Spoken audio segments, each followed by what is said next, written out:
So I was coached by one of the best chamber mains on TikTok. Now, before I ever even got a coaching session from him, I started maining chamber because I saw his tutorials popping up on my FYP. Using his setups, I got all the way from hard stuck gold to hard stuck plat, and then eventually made it into diamond. So when he ended up mutualing me on TikTok, I had to ask him for a coaching session, and he came through. And I learned a lot. And you can learn a lot by watching this video. If you are a chamber main, watch this video all the way to the end, because trust me, you are going to learn a ton about how to play chamber. Also, guys, if you want a coaching session from TN6, check out his Metafy and use code TN6-splash for 10% off. Also, can we get this YouTube video to, let's say, 1,000 likes? I think we could do that. I'm so used to when there was, which we call it, 6 bullets. Yeah, I used to go 6 bullet too. You know what it is? I personally go ghost trip, but I can see people still going 4 bullets. It just doesn't make as much sense anymore. Playing back towards CT. They're not in quite yet. Oh, fuck. One thing I'm just going to note there is we're going to notice that where you're playing and where you put your trip is a bit of a redundancy. The trip's no good if you just walk right past it and are holding what the trip's holding, right? The whole value of it is that it can hold somewhere where you're not necessarily playing right away. It's just unfortunate their chamber's really late lurking and taps it from the side. I was gonna go play somewhere else, but then I noticed like literally everything else was taken, and I was like, oh, fuck. Yeah. I usually put the trip down there, and then I go play B long. It was already 2 on. I guess I'll just peek mid, and then if I hit contact, I'll TP out. You're right. I get what you're saying. Yeah. No, it's okay. Maybe in that regard, it's better to either double up art or double up on a main. That way you can actually play with a teammate and get it traded out, right? Because where you died, there's nothing gained from your death. Even if like that information of where chamber is cannot be capitalized on by your team. 30? Oh. One enemy remaining. Nice. Okay. Okay. Oh, fuck, I was scared. No, Nice. Don't peek your Astra, don't do it. One mid. Which might already have it. No way. He didn't get it. It could be another one now. Fucking Viper's shops. I'm running over to B. Wait, fuck. Chambers. I forget the layout of this map sometimes. There might be one node. I didn't see any below. Oh, did they run Did I away? get flanked? Oh no, you killed the sniper. Yeah, coming on it. Yeah, they're on A. They walled. I can stop playing with more. 30 seconds left. Spike planted. Nice. I'll flash through this. One enemy remaining. Art, nice. One thing we want to note here, when you go towards B main, you went into B main without a lot of information of like why you're going there, right? So like I think you heard maybe one there, and Astra, I can't hear her comm, so I don't know if she said all there planting or anything like that. Yeah. But I assume she did not. Nah, she didn't. She just said that the sniper's over there, so I kind of just assumed there'd be more over there. If in that case where you don't know, try and ask for information. So maybe be like how many there or something like that, rather than putting your whole body over there and giving up the entirety of mid. What? Viper. Player Okay. Sure. How did he put that Viper to be sitting right there? It's okay. That was a good trade there. You know, it ended up working out, but there was a very good chance that Viper just puts herself back in that pit and now she's untradeable, or, you know, you're untradeable. Try and call to a teammate to double into that pit. So that way you can trade out the Viper more reliably, right? Because right there you went in by yourself, kind of without telling anyone or saying anything. I got one running back. Teleport's ready. Okay, Fuck, ran through spawn. B. 30 seconds left. Spike planted. It's planted for long. Outside. Well, in the They're both there, Fuck, 31. Oh, 13 on chamber. Right click flashing, right click. I'm not with. One enemy remaining. Still hopping. Player standing. I don't think he peeks till you tap. MT. That's a pretty tough spot to play in the chamber. One thing I maybe could have suggested is wait for like a flash from your team, because I know you had a Reyna and a KO. Again, I can't really tell how well they're coming to you, but possibly ask for something to maybe close the distance. I just ego peeked that chamber thing, and I easily head tap okay. him there, and then I hit him in the body. It's probably gonna be a trips here. Probably gonna be 2 trips. I'm gonna grab orb. See nothing mid. Nothing in mid. Oh my fucking timing, bro. Viper just came mid. Yeah, he's That's always just not gonna be on there. timing. Yeah, that was insane. That was literally insane. One thing we can definitely tell is that their team doesn't really play mid much at all. Like they put one lurker there and not much else. Maybe we could play something different and use the trip to cover that angle, right? That way we can have like a faster rotation instead of having to feel like we're playing retake every round. Yeah, because it looks like they're going 5 main every time. Oh my god. That's unfortunate. Last round. All set up. Oh, fuck. Yeah, I think they go A this one. Careful. That's a good spot. Viper wall. They dropped Perfect. spike. Now you can leave, pop ult, and you don't even have to worry about B at all. Yeah, wait, They B just main. here. Charges. Oh, Reyna opping ramp. One is still That's A. unfortunate. Notice how we know that they're there. Your point of contact is closer. now a good 10 seconds They're earlier gonna than be. it was. Yeah. Okay. One back villain. Dang, fuck. Player standing. NT. Maybe one can come with me, and then maybe 3 can go A main. I can knife. Okay. Fades are pushing up chamber. Got nothing. Double doors. Tell me when you want One out to of B main. One out of B main. wait out the Viper side. Can I, yeah. One art. Start executing if you guys can. Start executing. Go. We'll fight them. Fight. Oh fuck. His name was close. Oh, fuck. Cypher trip. One's knocked out. Look in this one. Unlucky. The Cypher messes up.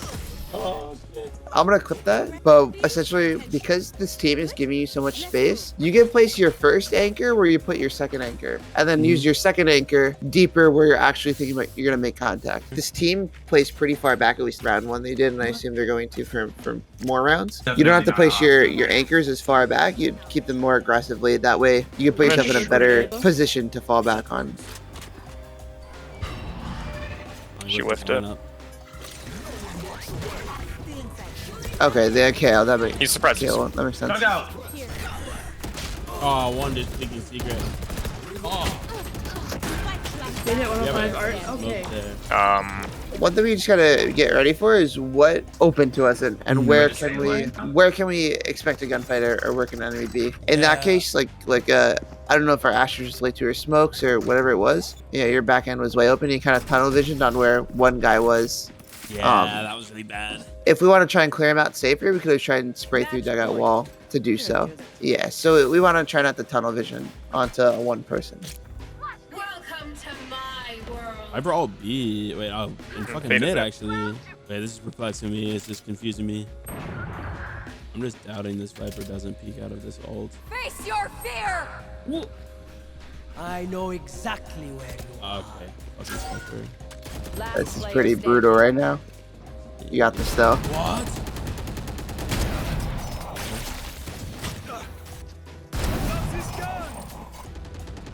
I'll put 5 gifted on this.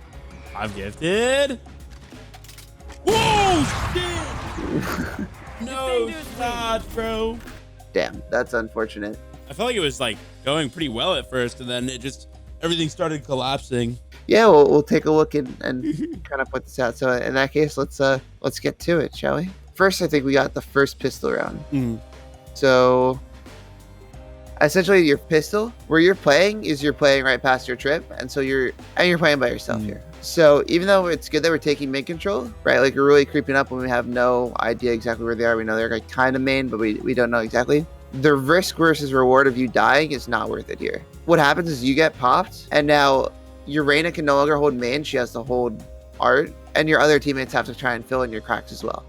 But I think they take A. I think Reyna gets shot from art. So they're all split now. Your teammates are all split because you kind of fell. We want to make sure that when we're playing a spot that we're playing in, we play our life. Here, I think this was a good clutch from you. You actually pull out 3. And like I was saying before, I do like your patience. You know, you're not rushing for any plays, rushing for anything. You have a good sense of time on the bomb. But one very small thing is that I noticed a few times, you don't pick up your cards until way too late or just not at all. And this is just opportunities with your kit that you can make that you don't have this option anymore. So although you don't always get punished by it, it's just one more option that you're denying yourself just by not turning around and picking up your cards. Pretty agent specific, but you know, keep in mind your full kit is generally the idea. This is when you're opping. So this is after I tell you to place that trip up, which is very good. You know, we started changing our positioning up, gaining more space. Perfect. We know one's mid. We got that pick. Amazing. Now we know they're beaming. All we need to technically deny them of is planting the bomb and getting to site, right? That's all we need to do. But what we do here is we swing super wide, and look who's barreling down our sights. Yeah. We could take a risk and put ourselves in a spot to possibly hold something like this, right, from backside. But because we don't know what weapons they have, especially if they have an op to hold you, this is just dying for no reason, right? Like, again, the risk versus reward. Reward, you maybe get one and slow their push a little bit. Risk, you die, they have sight, they plant, and now it's a 3v4 retake. Another info off the trip becomes almost And- useless. Exactly. Another thing is because you don't have your cards here, you were very tradable right here, and you're not playing hard cover at all. So like what I possibly pick up instead of this angle is towards that back site, you know, the little back U-haul, I guess it is. Playing on the left side of that, playing against hard cover. That way you could tuck and be untradeable. Actually, the minimap here shows it perfectly, right? All you need to do is just control them from planting. You have that. And if you tuck yourself, you can also kind of hold mid here too.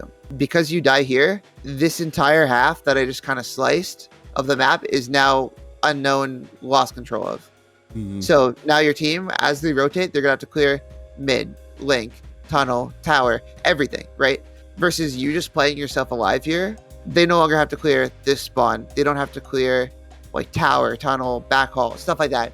They don't have to clear any of that. They can just run through and their rotations will be a bit faster. But because you die here, your entire team has to now take at least another 15 seconds to clear everything that you just gave up. Here on the other side, we don't know exactly how they play, but we don't hear anything, right? A good rule of thumb is at the start of the round, what I like to do, place one anchor exactly how you have it, and then kind of give it a couple seconds to hear how they're playing. Are they spamming flashes, spamming util throw, right? If that's the case, maybe I'll throw another anchor behind me and swing just as you're swinging here. But because we hear nothing, this is your limited range, right? We can definitely use this as an anchor to teleport back to and kind of creep our way up until we expect a firefight and then put our other anchor. But because we have our second anchor here, this is our limited range and this is all we can pretty much take versus take something like art or deep into art or through mid doors. So we just want to try to utilize our util a little bit more. This is something I don't even think I pointed out to you during the game, but it's something that as a lurk character, you want to be very careful to do this, especially with the chamber. This situation might be a little different, but I wanted to point it out because I'm sure it comes up on gun rounds as well and could have the same effect, but a different outcome. We know that they're towards mid and we had just planted the bomb. Kill here is perfect. What we need here, right? Now we go from a 3v5 to a 2v5. It could have even been even numbers or anything. What we usually want to do here is change our direction in some regards so that they don't have information of where we are. Any enemy is going to assume your path is here. The way you take, right? It works out for you fine, but very well could have had an enemy holding for you here or an enemy holding for you CT, right? Like this Reyna works out that she's dismissed and she's not holding for you. But in a lot of situations, you taking the path that you just gave where they are is the worst idea you could do. And the reason why is because you're giving them information early on, like where you got the kill from, and then it's still live information by continuing this path. If you change your pathing, it is now stale information. The enemies don't have the ability to capitalize on it at all. Here, I think we're just not ready for a gunfight.